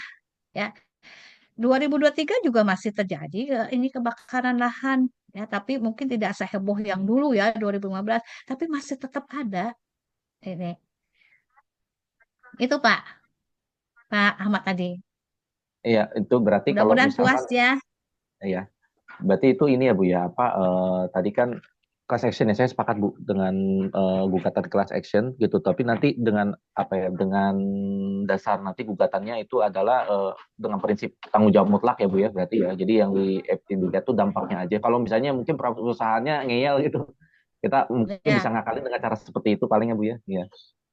semestinya gitu untuk keadilan ya untuk pembuktiannya ya bukan yang menggugat yang membuktikan tapi ada apa suatu track liability ada tanggung jawab mutlak kan sehingga ya seperti di Undang-Undang Perlindungan Konsumen kan itu berlakunya track liability ya tanggung jawab yang mutlak tidak jadi bukan kita yang menggugat yang membuktikannya silakan yang digugat membuktikan. Ya. Karena dalam pembakaran lahan dan hutan ini kan ya kita juga terkendala ya, ada kalanya terkendala untuk pembuktiannya. Kalau memang si penggugatnya yang harus yang membuktikan, gitu, gitu Pak.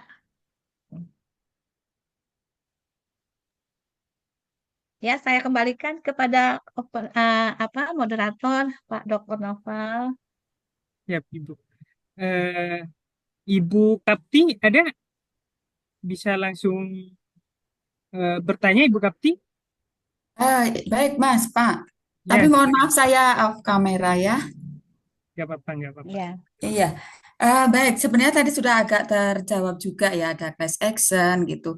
Nah, saya sebenarnya tinggal di Kalimantan Timur, saya di Samarinda, jadi ada persoalan-persoalan seperti ini kan memang nyata adanya gitu, Bu ya.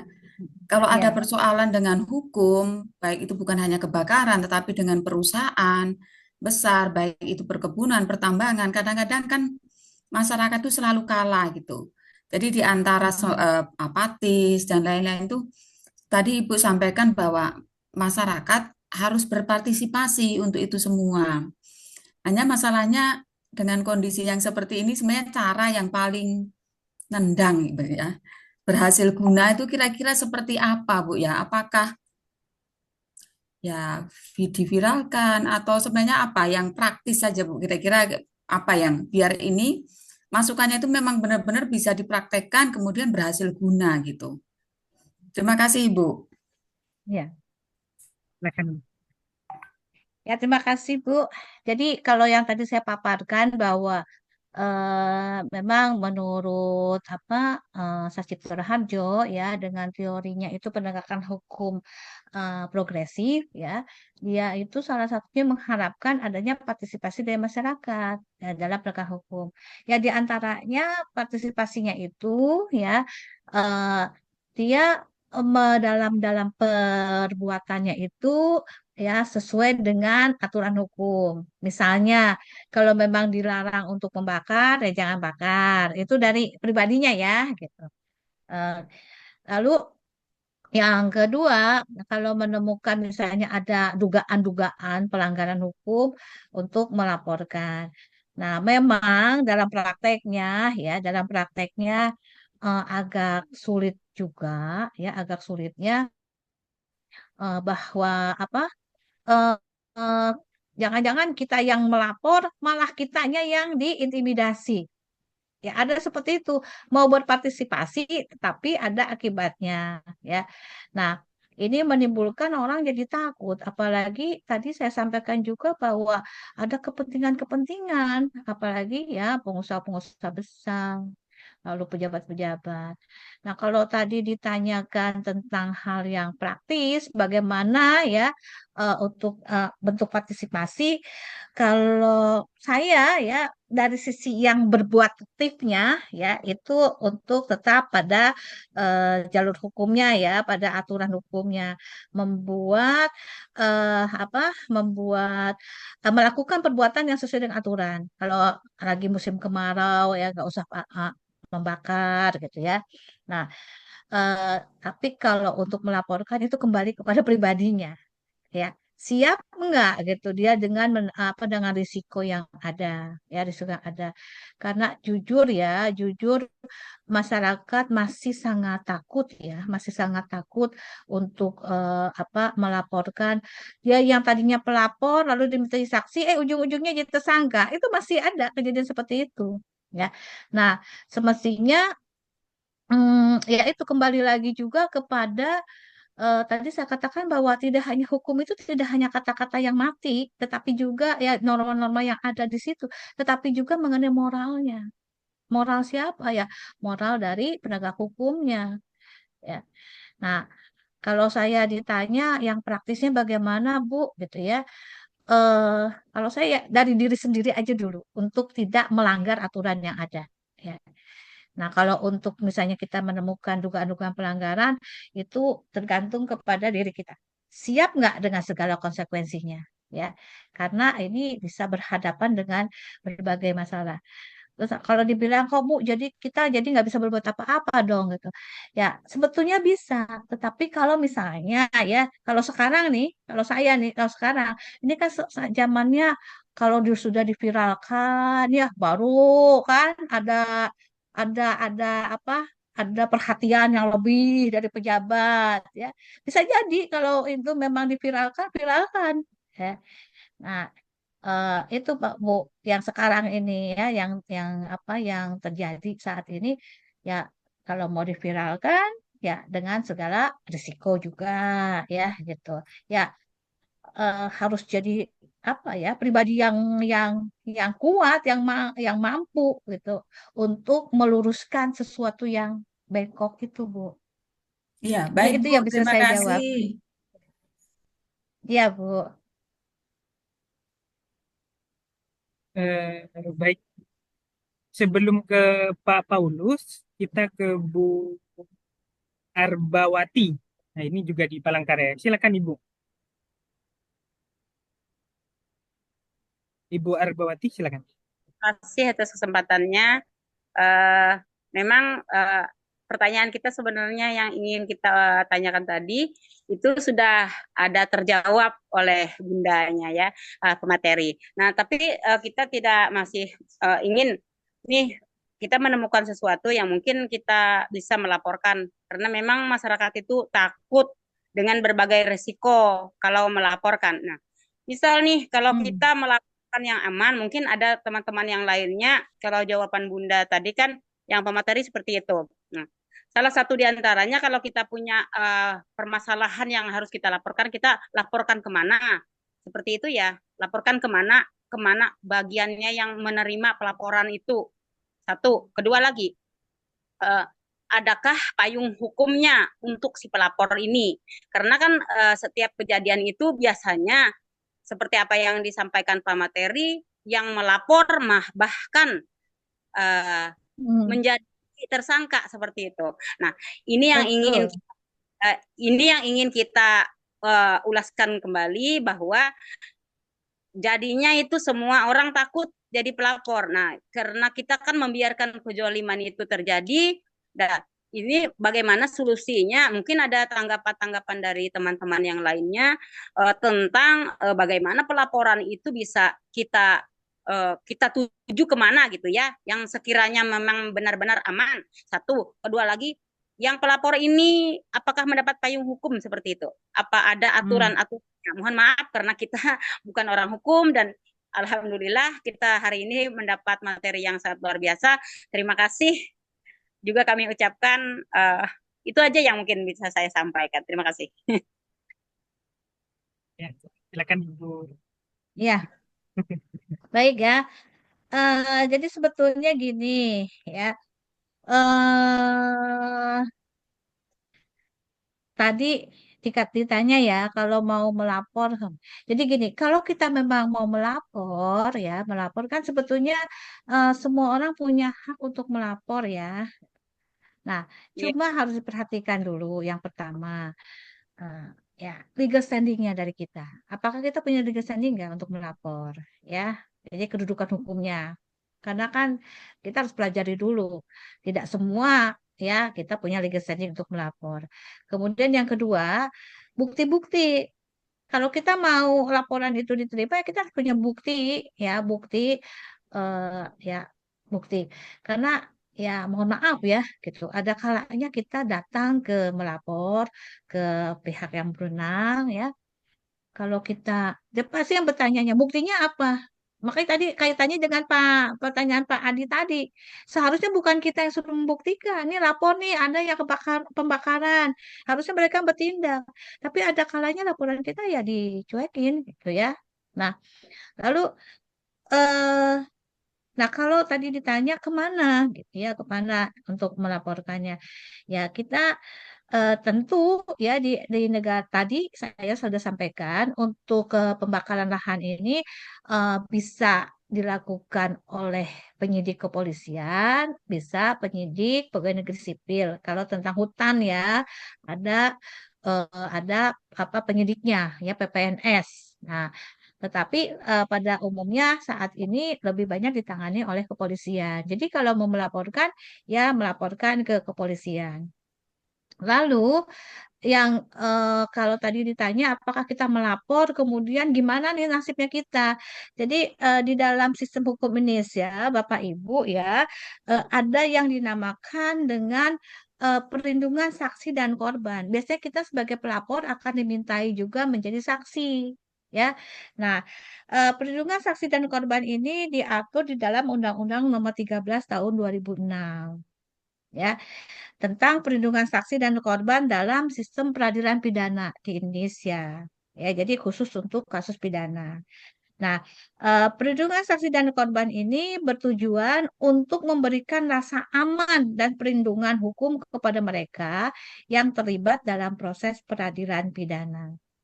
Ya.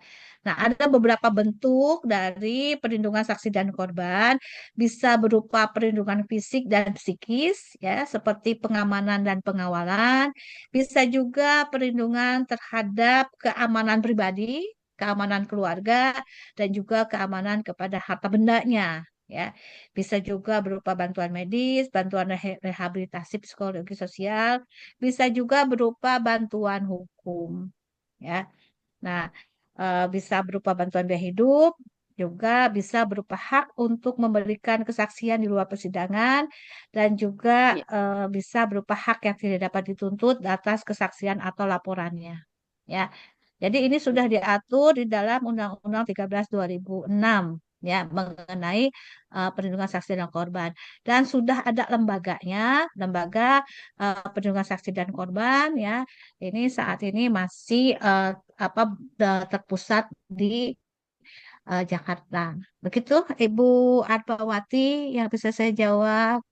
Terima kasih Ibu atas penjelasannya. Mudah-mudahan ke depannya kita sama-sama ada bentuk perhatian kita ya, empati kita Ya, gitu terhadap betul Bu. yang terjadi di lingkungan sekitar kita, utamanya apalagi kalau kita yang menjadi korban. Terima kasih. Iya, ya, terima kasih Bu. Baik, selanjutnya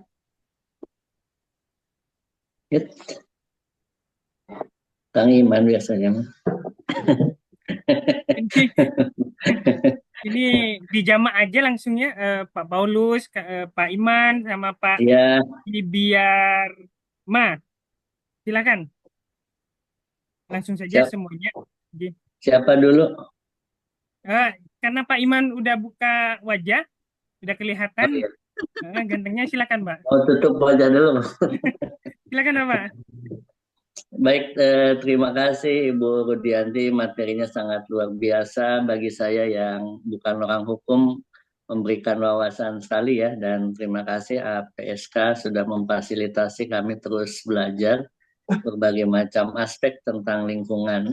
Eh, Mungkin sifatnya minta pencerahan aja ya Bu Dokter ya. Iya, Eh, siap. kita berbicara tentang kelestarian alam, terutama tentang hutan dan juga ini penyelenggaranya juga berada di Kalimantan gitu ya. Luar biasa sekali, saya sangat mengapresiasi. Nah, sebetulnya kajian ya walaupun ini sudah terjadi ya, kajian dari APSK maupun juga mungkin dari Ibu Dr. Rudianti tentang bagaimana hutan Kalimantan setelah adanya IKN. Kira-kira untuk masa depan ya tentang alam khususnya hutan di Kalimantan yang katanya menjadi pori-pori dunia ini yang sangat dikagumi dunia ini tiba-tiba kemudian hadir ya mungkin ribuan hektar hutan di sana dan diganti menjadi bangunan. Nah, kira-kira ini sifatnya pencerahan ya, bukan politis. Mungkin kita ingin APSK dan kami semua yang berada di dalamnya ini kira-kira pencerahannya seperti apa dalam memahami kehadiran IKN di hutan yang sangat indah di Kalimantan. Terima kasih Bu Dokter. Mas Nova, terima kasih. Tinggi. Bentar Ibu. Pak Paulus, silakan. Ini untuk terakhir. Pak Paulus. Baik, terima kasih Pak Moderator. Oke. Yang kami hormati Ibu Rudianti. Ya. Jadi terus terang kami bukan dari keahlian kami bukan di bidang hukum. Hanya kami pernah belajar AMDAL dulu, termasuk Prof. Emil Salim pernah ngajar kami dulu dasar-dasar AMDAL di Universitas Indonesia. Dan memang kalau kita melihat pencemaran udara ini tentunya banyak penyebabnya. Saya pernah dengar atau baca bahwa pembukaan lahan itu merupakan sangat besar dari sisi pencemaran udaranya kalau membuka lahan dalam skala yang besar-besaran. Mungkin yang kedua adalah industri dan mungkin ketiga transportasi. Kebetulan saya keahliannya transportasi. Mendengar apa yang disampaikan Ibu Rudianti tadi, artinya kalaupun misalkan pembakaran hutan itu dilakukan bersama-sama antara korporasi dengan masyarakat, siapa yang menjadi terdampak di sini kira-kira? Kalau bagian dari kaitannya dari politik dan mengarah lagi dari sisi ekonominya tentunya kan, ini kira-kira melihat jangkauan skala dan jangkauan daripada polusi udara yang disebabkan, pencemaran udara yang disebabkan, dan waktu, dari sisi waktu, durasi. Nah, itu sampai sejauh mana hukum melihatnya itu. Kalau misalkan terjadi kebersamaan antara korporasi dan masyarakat yang ada di situ, adakah yang merasakan juga terkena dampak lainnya akibat daripada pembakaran hutan tadi? Saya pikir itu saja dari kami.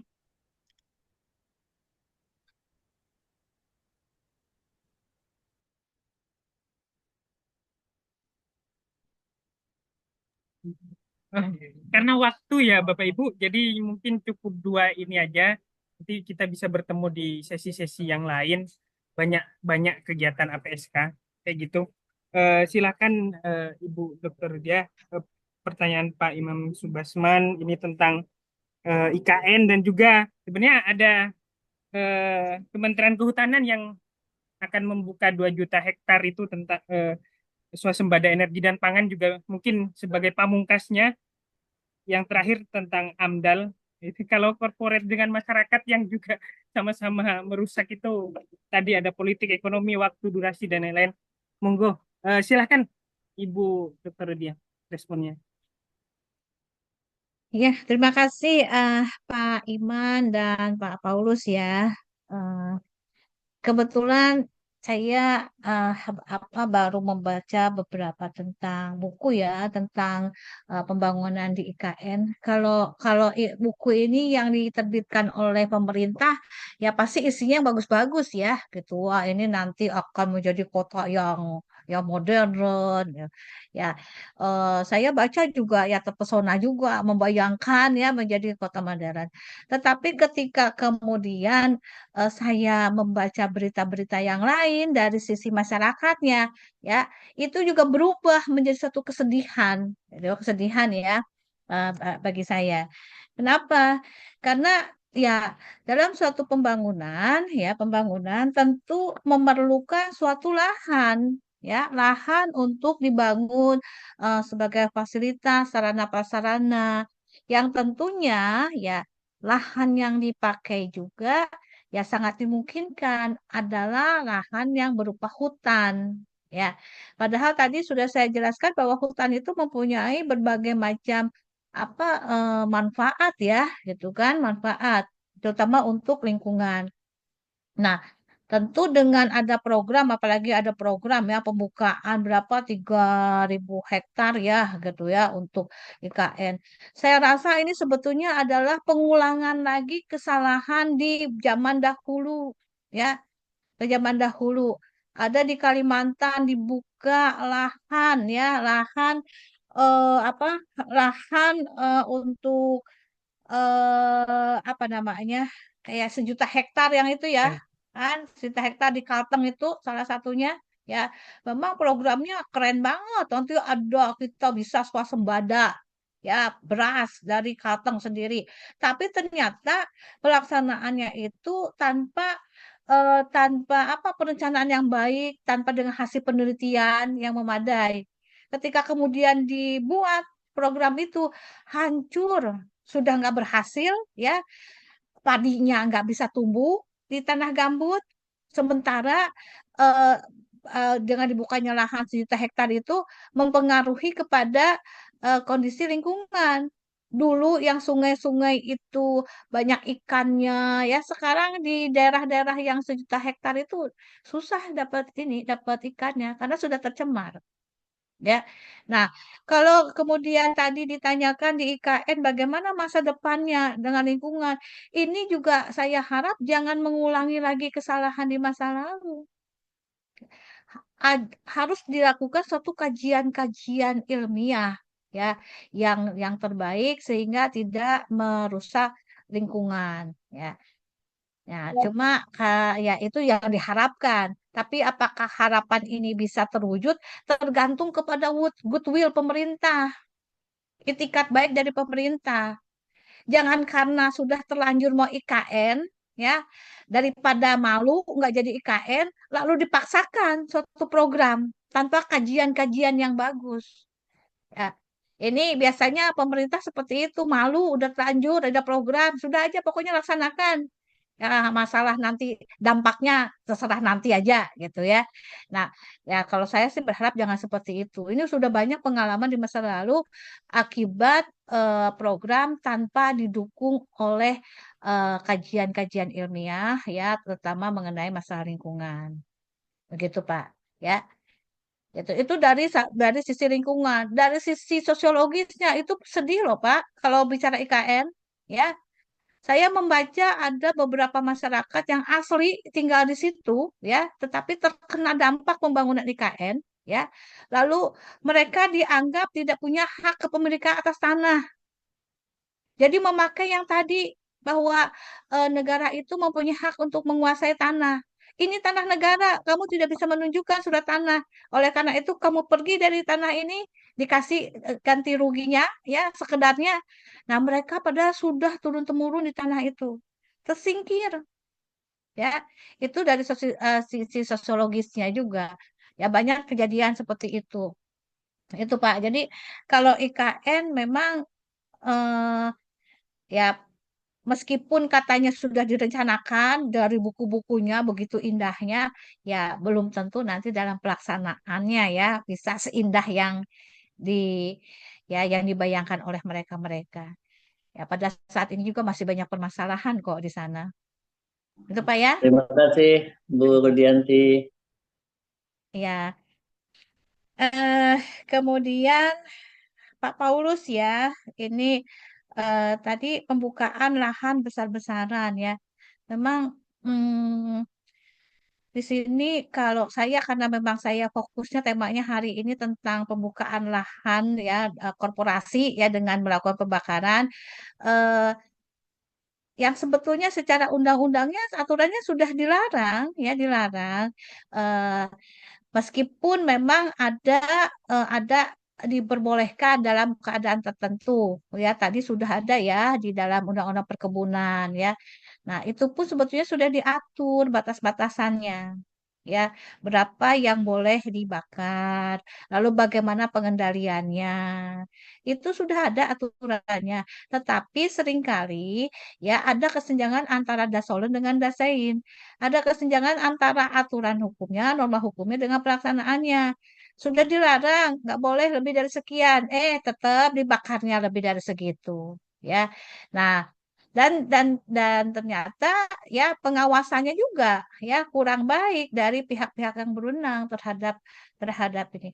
Kalau saya baca tulisan-tulisan para aktivis lingkungan itu mereka pakai bahasanya yang menurut saya cukup ini juga ya cukup cukup ya menggelitik juga.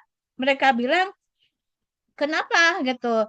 Kenapa ada masalah kebakaran lahan ini? Sebetulnya yang permasalahannya itu adalah salah urus pemerintah yang salah urus bahasanya, ya. Salah urus. eh ya, kenapa salah urus? Salah satunya adalah karena kebijakan-kebijakannya, ya, kebijakannya. Lalu ya kebijakannya ini yang lebih berpihak kepada pengusaha. Lalu juga yang kedua, kenapa ada pembukaan lahan itu ya diperbolehkannya ada misalnya perkebunan sawit karena adanya tuntutan pasar dunia. Apa maksudnya? Ya, yaitu tuntutan terhadap permintaan komoditas unggulan. Salah satunya itu sawit. Nah, tingginya permintaan terhadap sawit membuat tindakan pembukaan lahan hutan untuk perkebunan sawit menjadi sangat besar. Ya, di dalam catatan ya dari tahun 2016 sampai 2020 ini udah yang dulu ya, itu areal kebun sawit di Indonesia itu ada sekitar 14 14 ribu juta 14 juta hektar ya. Itu besar ya, apalagi sekarang sudah 2024 ya.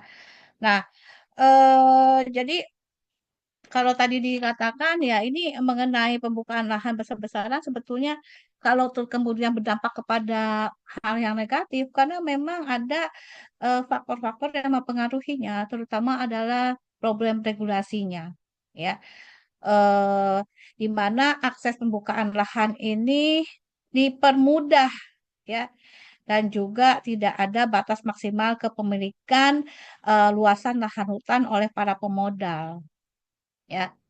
Apalagi kalau kita lihat tuh di IKN kan sudah ada tawaran, ayo sini masuk dan itu diberikan hak guna usahanya sampai berapa berapa 190 tahun.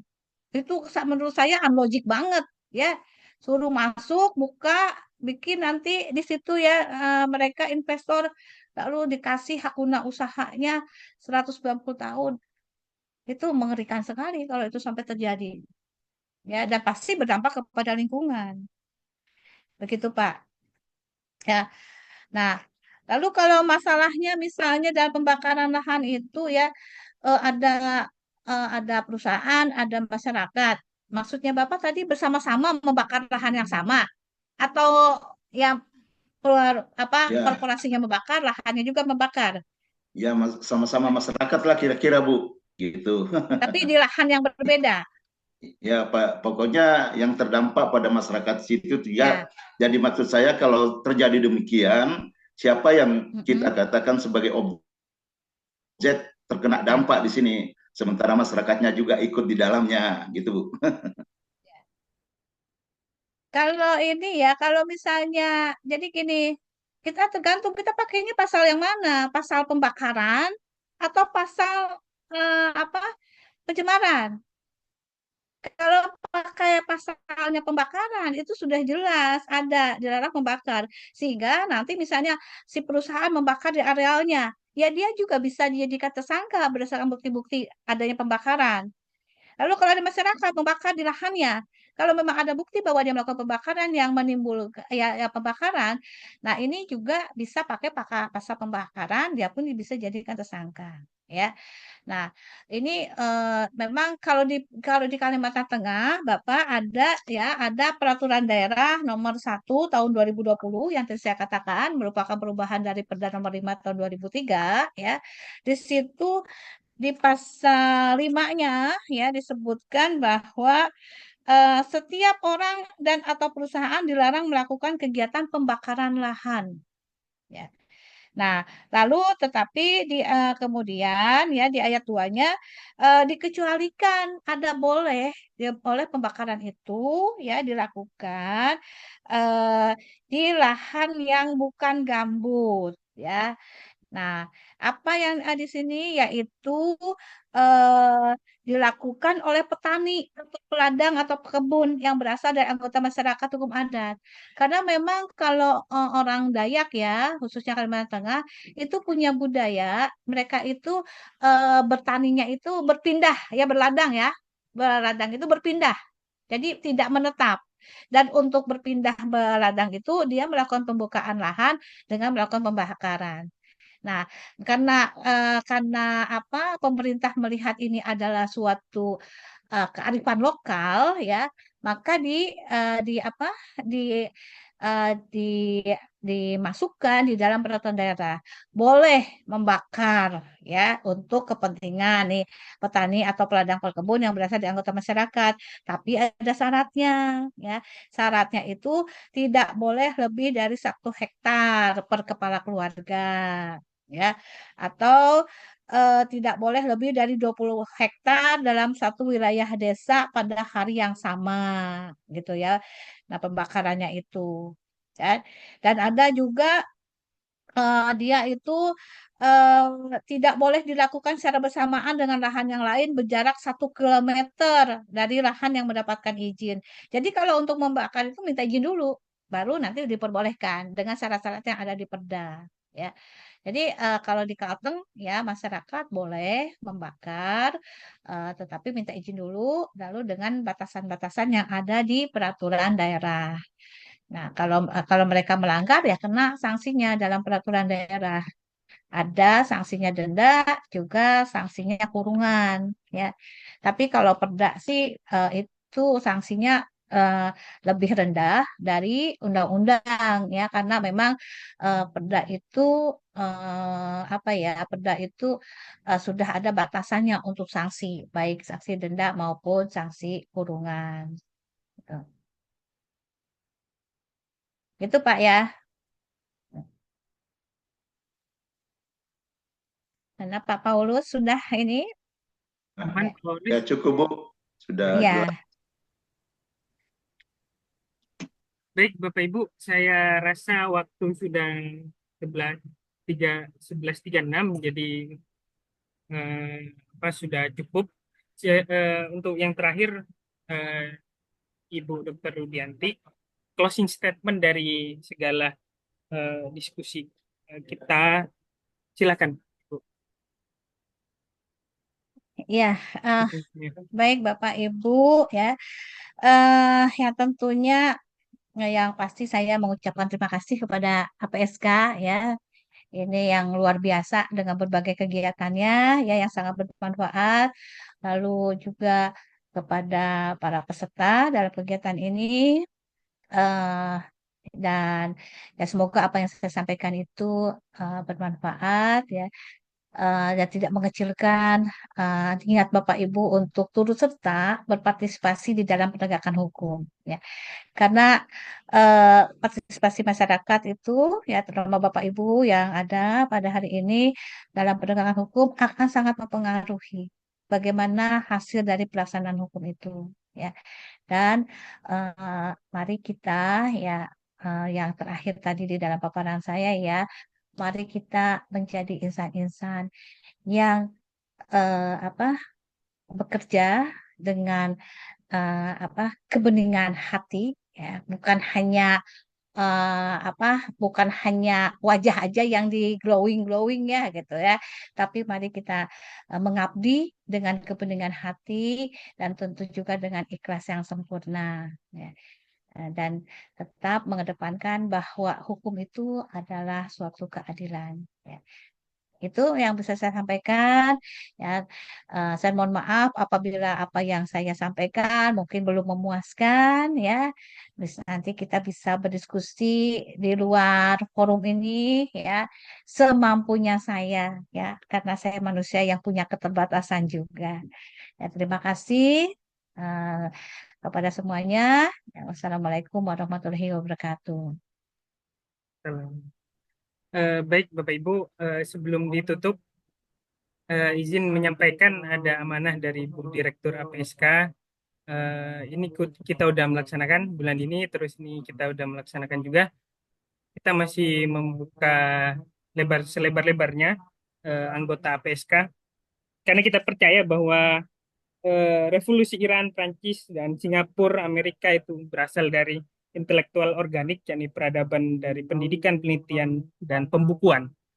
Jadi APSK membuka ada shortpost, ada call for author, ada diseminasi buku, akselerasi disertasi, Scopus, bahkan guru besar, praktisi mengajar, juga wisata edukasi, MOU Pentahelik, visiting research juga.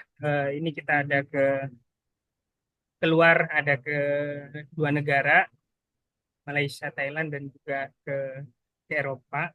Dan terakhir ada kongres di IKN tadi yang sering kita bahas untuk November. Ini ada akselerasi disertasi bagi yang akan melanjutkan S3 ataupun lagi galau, kita buka akselerasi disertasi. Terus yang mau guru besar, kita ada Scopus Expert, silahkan gabung dan join. Kita bersama-sama berpikir bagaimana bisa menaklukkan Scopus. Untuk bulan ini, penutupnya adalah webinar dari roadmap karir dosen menuju guru besar. Ada Prof. Eni dari BRIN dan juga dia punya 15 haki banyak dan juga reviewer dari Kemendikbud. Ini ada beberapa hal dari Shortpost dan juga call for author yang sudah dibukukan dan sudah keluar semuanya ISBN-nya untuk kita distribusikan dan juga bisa di pre-order Bapak Ibu. Kemarin kita sudah memberikan ke perwakilan dari wali kota dan pemerintah Kota Palangkaraya tentang genealogi Kalimantan dan juga Prof. Ibnu selaku guru besar ilmu hukum di Palangkaraya. Kita juga ada call for author blueprint Kalimantan saat ini, kontinuitas dan tantangan. Jadi kita bagaimana gerakan dekolonialisme dari APSK ini terus berlanjut kayak gitu.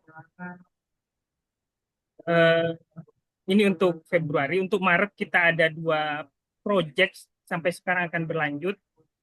Jadi kita akan membaca potret revolusioner tokoh-tokoh wanita Kalimantan berpengaruh di tanah Kalimantan, dan juga kita akan melacak hikayat cerita rakyat se-Kalimantan. Ini juga tadi ada kepala PAUD, nah ini juga bisa kita bersinergi.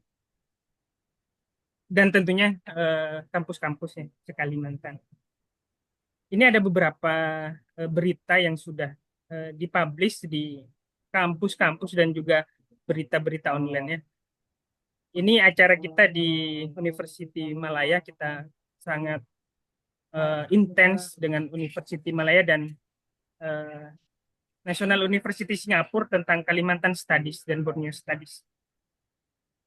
Ini ada beberapa info dan juga berita yang bisa nanti kita kolaborasikan. Itu saja mungkin Bapak Ibu, karena emang sudah waktu.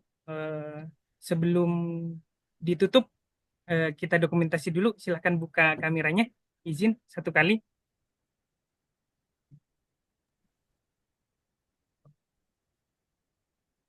Alhamdulillah.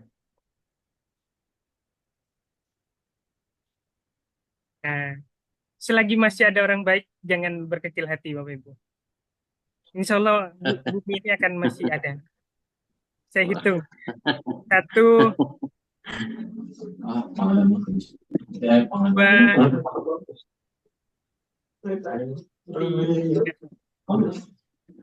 Hmm. Ano sa iyo, Ben? No? Limano, eta, misalnya, 1, 2. Ya bebas, Bapak Ibu. 2, 3. terus,